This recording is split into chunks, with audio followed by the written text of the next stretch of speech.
दोस्तों, रूस और पनडुब्बियों की कहानी नई नहीं है। सोवियत संघ के द्वार से ही रूस ने पनडुब्बियों को अपनी रणनीति का सबसे अहम हिस्सा बनाया। शीत युद्ध के समय अमेरिका और रूस के बीच आसमान और समुद्र दोनों में ताकत दिखाने की होड़ मची हुई थी। अमेरिका जहां अपने एयरक्राफ्ट कैरियर और न्यूक्लियर पनडुब्बियों से दुनिया को डराता था, वहीं रूस ने सोचा, अगर अमेरिका आसमान पर राज करेगा तो हम समंदर की गहराइयों पर कब्जा करेंगे। यही सोच रूस को लगातार नई और रहस्यमयी पनडुब्बियां बनाने के लिए प्रेरित करती रही। अमेरिका को चौंकाने वाली पनडुब्बी लॉ शारिक। अब आते हैं उस पनडुब्बी पर जिसने अमेरिका को चौंका दिया, AS-12 लॉ शारिक। नाम सुनकर आपको शायद लगे कि यह कोई कार्टून कैरेक्टर है, लेकिन असल में यह रूस की सबसे खतरनाक और गुप्त पनडुब्बी है। इसका डिजाइन इतना अनोखा है कि दुनिया में इसकी बराबरी कोई दूसरी पनडुब्बी नहीं कर सकती। लॉ शारिक की सबसे बड़ी खासियत यह है कि यह समुद्र की उन गहराइयों तक जा सकती है जहां आज तक कोई दूसरी पनडुब्बी आसानी से नहीं पहुंच पाई। कहा जाता है कि यह 6000 मीटर तक की गहराई में काम कर सकती है। दोस्तों, साधारण पनडुब्बियां स्टील से बनी होती हैं, लेकिन लॉ शारिक का ढांचा टाइटेनियम के गोलों से बना है। यह ऐसे है जैसे किसी खिलौने की कई गेंदों को जोड़कर एक लंबा आकार बना दिया गया हो। इसी डिजाइन की वजह से यह पनडुब्बी गहरे समुद्र में होने वाले जबरदस्त दबाव को झेल सकती है। लेकिन इसका इस्तेमाल सिर्फ युद्ध के लिए नहीं है। रूस का दावा है कि लॉ शारिक को रिसर्च और वैज्ञानिक मिशनों के लिए बनाया गया है। यह समुद्र की गहराई में खनिज खोज सकती है, रहस्यमय इलाकों का सर्वे कर सकती है और समुद्री विज्ञान के लिए नए दरवाजे खोल सकती है। लेकिन दोस्तों, कहानी यहीं खत्म नहीं होती। असली डर अमेरिका को इस बात से है कि लॉ शारिक का गुप्त इस्तेमाल जासूसी और अंडर वाटर केबल्स को निशाना बनाने के लिए भी किया जा सकता है। आज की दुनिया पूरी तरह इंटरनेट और डेटा पर टिकी हुई है। आपको जानकर हैरानी होगी कि दुनिया का 95% इंटरनेट ट्रैफिक समुद्र के नीचे बिछी केबल्स से गुजरता है। ये केबल्स अमेरिका, यूरोप, एशिया और बाकी दुनिया को जोड़ते हैं। अब जरा सोचिए, अगर रूस की लॉ शारिक जैसी पनडुब्बी इन गहरे समुद्र में बिछी केबल्स तक पहुंच जाए और चाहे तो उन्हें काट दे या उनमें से डेटा चुरा ले, तो क्या होगा?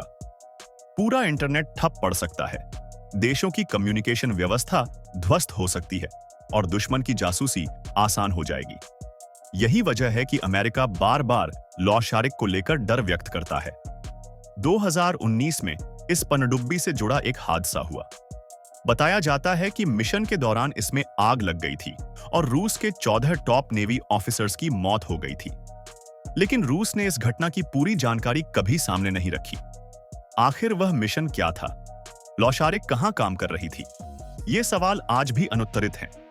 अमेरिका और नाटो देशों को उसी समय समझ आ गया था कि रूस इस पनडुब्बी का इस्तेमाल बेहद गुप्त और खतरनाक मिशनों के लिए करता है। रूस कहता है कि लॉ शारिक का काम सिर्फ वैज्ञानिक रिसर्च है, लेकिन हकीकत कुछ और ही है।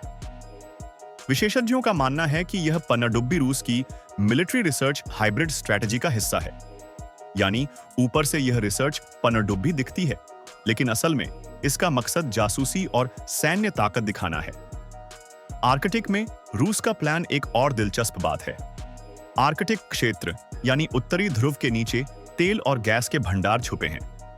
रूस लगातार इस इलाके में अपनी मौजूदगी बढ़ा रहा है। बर्फीले समुद्र के नीचे काम करने के लिए लॉ शारिक जैसी पनडुब्बियां रूस को बढ़त दिलाती हैं। यही वजह है कि अमेरिका को डर है कि आने वाले समय में रूस ऊर्जा संसाधनों पर भी कब्जा कर सकता है।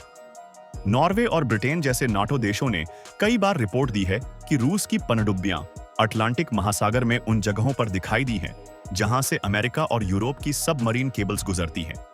यह सीधी चेतावनी है कि रूस जब चाहे इन पर हमला कर सकता है। दोस्तों, लॉ शारिक सिर्फ एक मशीन नहीं है। यह रूस का वो संदेश है जो दुनिया को बताता है कि तुम आसमान से ताकत दिखाओ, लेकिन गहराई में असली राजा हम हैं।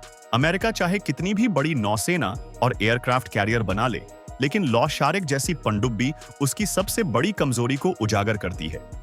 यही वजह है कि लॉ शारिक को 21वीं सदी की सबसे रहस्यमय और खतरनाक पनडुब्बी माना जाता है। तो दोस्तों, रूस की यह सीक्रेट पनडुब्बी लॉ शारिक वाकई किसी साइंस फिक्शन फिल्म जैसी लगती है, लेकिन यह कोई कल्पना नहीं, बल्कि हकीकत है।